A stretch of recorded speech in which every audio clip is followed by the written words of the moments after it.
कांग्रेस में कुछ भी अच्छा नहीं हो रहा। चुनाव में लगातार मिल रही हार से परेशान राहुल गांधी मोदी सरकार पर वोट चोरी का आरोप लगाकर निशाना साध रहे थे, लेकिन अब कांग्रेस के नेता इस्तीफा देकर पार्टी की पोल खोल रहे हैं।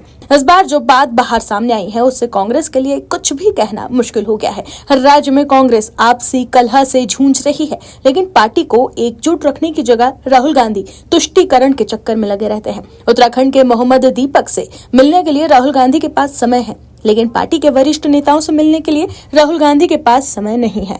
लेकिन कांग्रेस में क्या चल रहा है, इसको लेकर पार्टी के नेता खुलासे का बम फोड़ रहे हैं।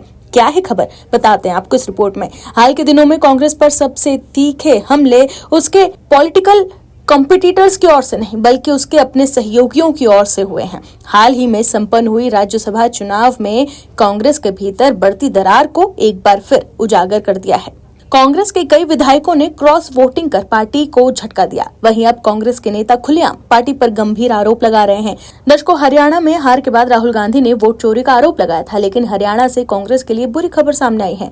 दरअसल बता दें कि हरियाणा की राजनीति में सरगर्मी उस समय तेज हो गई जब पूर्व महिला कांग्रेस महासचिव सुचित्रा देवी के पति गौरव कुमार ने पार्टी के बड़े दिग्गजों पर करोड़ों की ठगी का आरोप लगाया। गौरव का दावा है कि नेताओं को 7 करोड़ देने के बाद भी उन्हें टिकट नहीं मिला और अब पैसे मांगने पर धमकियां मिल रही हैं। न्याय न मिलने पर उन्होंने दुर्गा अष्टमी को राहुल गांधी के घर के सामने आत्मदाह की चेतावनी दी है। गौरव कुमार का दावा है कि उन्होंने अपनी पत्नी सुचित्रा देवी को हरियाणा की बावल विधानसभा सीट से टिकट दिलाने के लिए कांग्रेस के वरिष्ठ नेताओं और उनके सहयोगियों को लगभग 7 करोड़ रुपए दिए थे।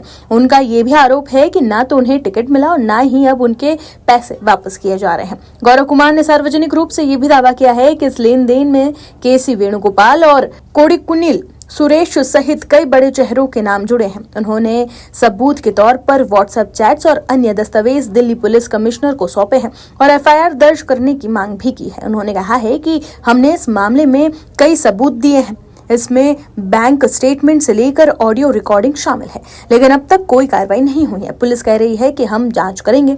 आखिर ये जांच कब तक होगी? गौरव कुमार ने आगे ये भी कहा कि मेरे एक साथी ने ये भी बताया कि उन्हें केसी वेणुगोपाल के एक आदमी का फोन आया और 2 करोड़ रुपए का ऑफर दिया गया। उनसे कहा गया कि वो मेरे खिलाफ झूठे बयान प्रेस ब्रीफिंग में दे दे, लेकिन केसी वेणुगोपाल ये भूल गए कि हमारे कुछ रिश्ते अच्छे होते हैं। पैसे देकर आप कोई भी साजिश नहीं रच सकते।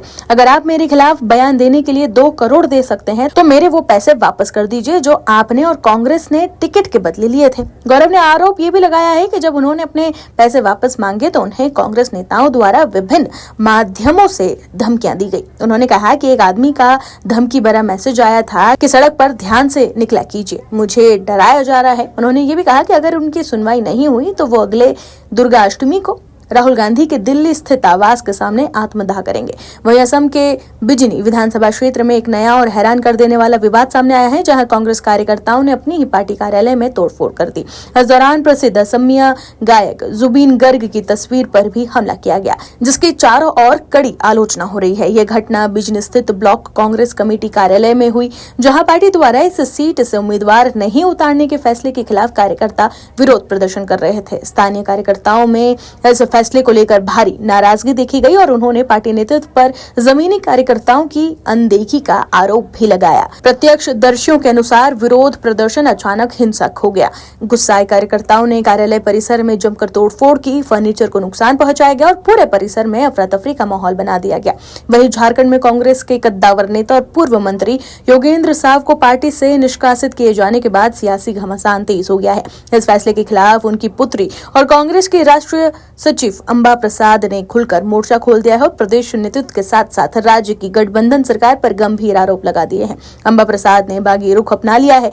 उन्होंने कांग्रेस के साथ जेएमएम पर भी जमकर हमला बोला। अंबा प्रसाद ने कहा कि योगेंद्र साव के खिलाफ की गई कार्रवाई पूरी तरह से एक तरफा दबाव में और बिना किसी उचित प्रक्रिया के की गई है। उन्होंने आरोप लगाया कि ना तो कोई नोटिस दिया गया और ना ही उनका पक्ष सुना गया। अंबा ने प्रदेश कांग्रेस नेतृत्व के उस दावे को भी खारिज कर दिया जिसमें यह कहा गया था कि योगेंद्र साव को पहले चेतावनी दी गई थी। उनका कहना था कि उनके पिता ने पहले ही पूरे मामले से पार्टी नेतृत्व को अवगत करा दिया था, लेकिन इसके बावजूद उन्हें समर्थन नहीं मिला। तो देखा आपने कैसे कांग्रेस हर राज्य में आपसी कलह से जूझ रही है। Bureau report OMH news. आप दर्शकों से विनम्र निवेदन है कि चैनल को सब्सक्राइब जरूर करें